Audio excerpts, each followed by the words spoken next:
تو اللہ تعالیٰ کا خوف کیوں ہونا چاہیے؟ اللہ تعالیٰ فرماتا ہے ان اللہ جمیل ویحب الجمال. جو اللہ خود خوبصورت ہے، خوبصورتوں کو پسند کرتا ہے، تو بھی اس سے ڈرنے کی کیا ضرورت؟ جو میرے نزدیک خوف خدا ہے وہ یہ ہے کہ جب انسان اللہ کو راضی کر لے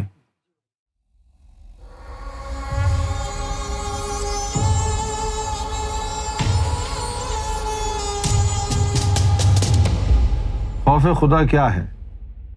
کیا جہنم یا عذاب سے ڈرنا خوف خدا ہے؟ تو جہنم اور عذاب سے ڈرنا تو جہنم اور عذاب کا خوف ہے. اللہ سے ڈرنا اللہ کا خوف. اب خوف دو طرح کا ہوتا ہے.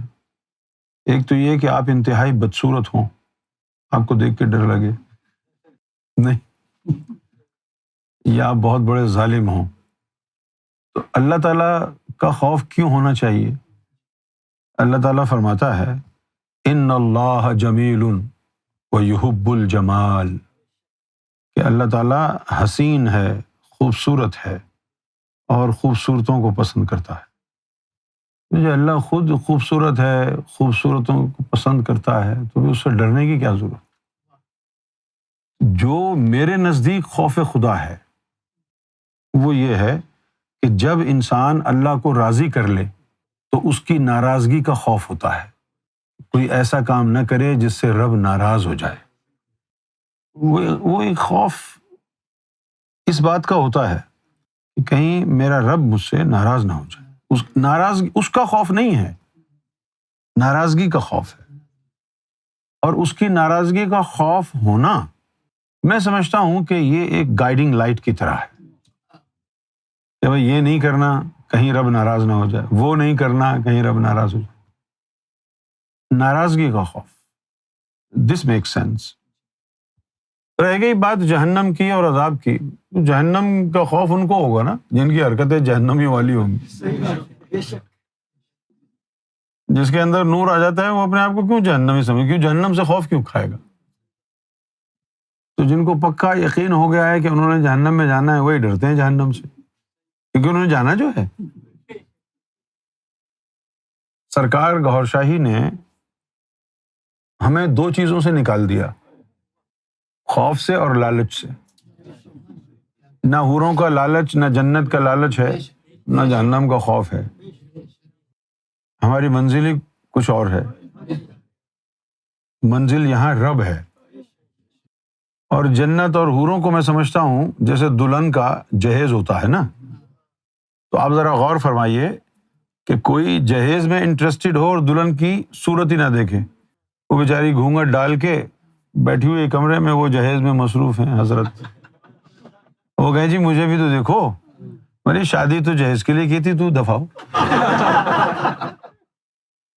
اسی طرح جن کو جنت کی حوروں کی پرواہ ہے، لالچ ہے، اللہ کی کوئی پرواہ ہی نہیں، ان سے بڑا لالچی کتا کون ہوگا؟ یہ جو روحانی تعلیم ہے، تصوف کی تعلیم ہے، یہ تو ان لوگوں کے لیے جو بغیر جنت کے لالچ اور جہنم کے خوف کے صرف اللہ سے طلب کریں، سرکار گوھر شاہی کے وسیلے سے اللہ کی ذات تک پہنچو، ان کے لیے.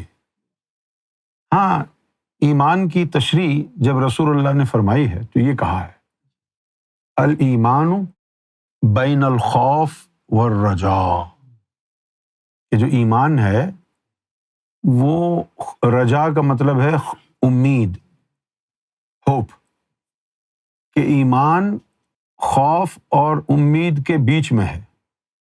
مطلب کیا کہ کبھی آپ پر ایسا آپ کا جو ہے مزاج ہوگا کہ آپ کو چھوٹی چھوٹی باتوں میں ڈر لگے گا، خوف آئے گا. جب سرکار سے ذکر لے لیا تھا، ذکر چل گیا، تو اس وقت جو ہے وہ میں نے کسی نے نصیحت کی کہ بھئی سڑک کے اوپر وہ کنکر پتھر پڑے ہوں نوکیلے تو راہ چلتے ہوئے اٹھا دیا کرو تاکہ کسی کو چوٹ نہ لگ جائے. اب ایک دن میں اسی طرح جا رہا تھا تو جوتے سے کوئی پتھر لگ کے سڑک پہ آ گیا اور میں بے دھیانی میں آگے بڑھ گیا. آگے جا کے مجھے خیال آیا، اوہو کتنا بڑا گناہ ہو گیا. اب اگر وہ پتھر جو سڑک پہ چلا گیا اس کے اوپر سے کوئی گاڑی گزرے گی، ٹائر کو لگ کے کسی کو لگ سکتا ہے، یہ تو خلق خدا کو نقصان پہنچے گا۔ لہٰذا میں واپس گیا، انتظار کیا کہ کب ٹریفک کم ہو، پھر وہ پتھر وہاں سے اٹھا کے رکھا۔ یہ کیفیت خوف کی ہے۔ پھر یہ دل کا جو ویل ہے یہ گھومتا رہتا ہے، کبھی انسان پر خوف کی کیفیت طاری کرتا ہے اور کبھی انسان پر امید کی کیفیت طاری کر دیتا ہے۔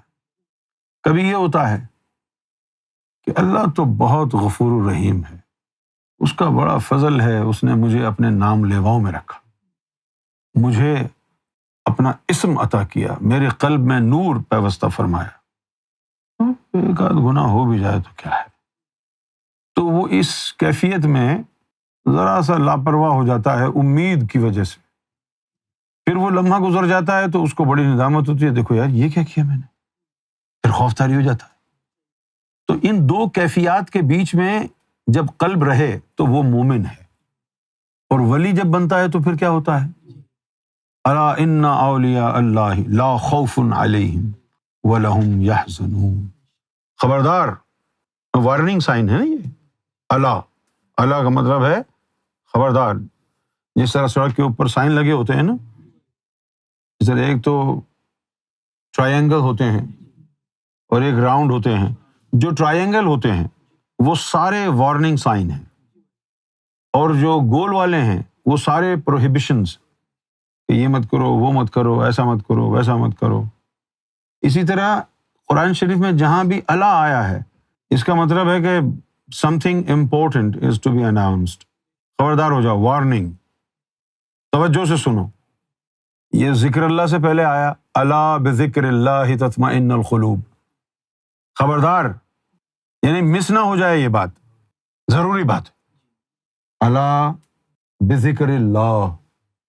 اور دوسرا آیا، الا ان اولیاء اللہ لا خوف علیہم ولا هم یحزنون۔ مومن تو امید اور خوف کے بیچ میں ہے، اور ولی کے لیے کیا کہا اللہ نے قرآن میں؟ اس کے اوپر خوف نہیں ہے، وہ بالکل خوف سے مبرہ ہے۔ تو اس سے اگر کوئی اونچی نیچی بات ہو بھی جاتی ہے، کہتا ہے خیر ہے یار، تجلی پڑے گی دھل جائے گا۔ ہاں؟ مرید تو مومن ہے نا، وہ سالہ دیکھا ہے، ابے پیر صاحب نے گٹکا کھایا، میں بھی کھاؤں گا۔ ابے پیر صاحب ہیں وہ تو، ان پہ تو تجلی پڑے گی، تمباکو دھل جائے گا، تیرے اوپر تو جھاپڑ پڑے گا۔ با مرتبہ تصدیق نہ قالیہ زندیق۔ اگر کوئی سمجھتا ہے کہ بھئی میں درجہ ولایت پر پہنچ گیا ہوں، تو پھر دیکھیں اس پہ کسی چیز کا خوف ہے یا نہیں ہے۔ اگر دنیا میں کسی چیز کا خوف نہیں ہے اس کے اوپر، وہ عمران خان نے اس کے اوپر کیش کیا اس بات کو، ایک جملہ اس نے کہیں سے پڑھ لیا کہ جو لا الہ الا اللہ کہہ دیتا ہے سارے خوف دور ہو جاتے۔ اب وہ اس کے اوپر جو ہے اٹک گیا ہے، تو وہ یہی سمجھ رہا ہے کہ بھئی خوف دور ہو گئے ہوں گے۔ زبان سے پڑھا ہے نا، زبان سے پڑھنے سے کہاں خوف دور ہوتا ہے؟ جب یہ کلمہ دل میں جاتا ہے پھر ہوتا ہے۔ زبان سے کہہ بھی دیا لا الہ تو کیا حاصل، دل و نگاہ مسلمان ہے، کچھ بھی نہیں۔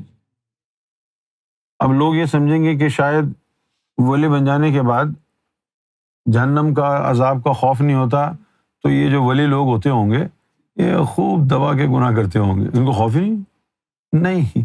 آپ کی ذہنیت اگر یہی سوچتی ہے تو بڑی غلیظ ذہنیت ہے۔ ولیوں کا، فقیروں کا، صالحین کا مائنڈ سیٹ کیا ہوتا ہے؟ جو بھی کام کرنا ہے وہ خالصتاً رب کی رضا کے لیے کرنا ہے، نہ جنت کے لیے کرنا، نہ عذاب اور جہنم کے خوف کی وجہ سے کرنا۔ اب اگر ولی کو یہ گمان ہو جائے کہ میں نماز اگر پڑھوں گا سب کے سامنے تو اس میں جو ہے لوگوں کو پتہ چل جائے گا کہ یہ کتنے خشوع و خضوع سے نماز پڑھتا ہے، اس میں وہ سمجھتا ہے کہ ملاوٹ آ گئی، نیت میں آمیزش ہو گئی، لہٰذا وہ لوگوں کے ساتھ نہیں پڑھے گا، اکیلے جا کے پڑھ لے گا، اور اس کا فائدہ کیا ہوگا؟ لوگ سمجھیں گے اس نے نماز نہیں پڑھی، بجائے ریاکاری کے اس سے فائدہ اٹھا لیتا ہے وہ، کہ لوگوں کی لان تان ہوگی، اس کے نفس کے لیے اچھا ہوگا۔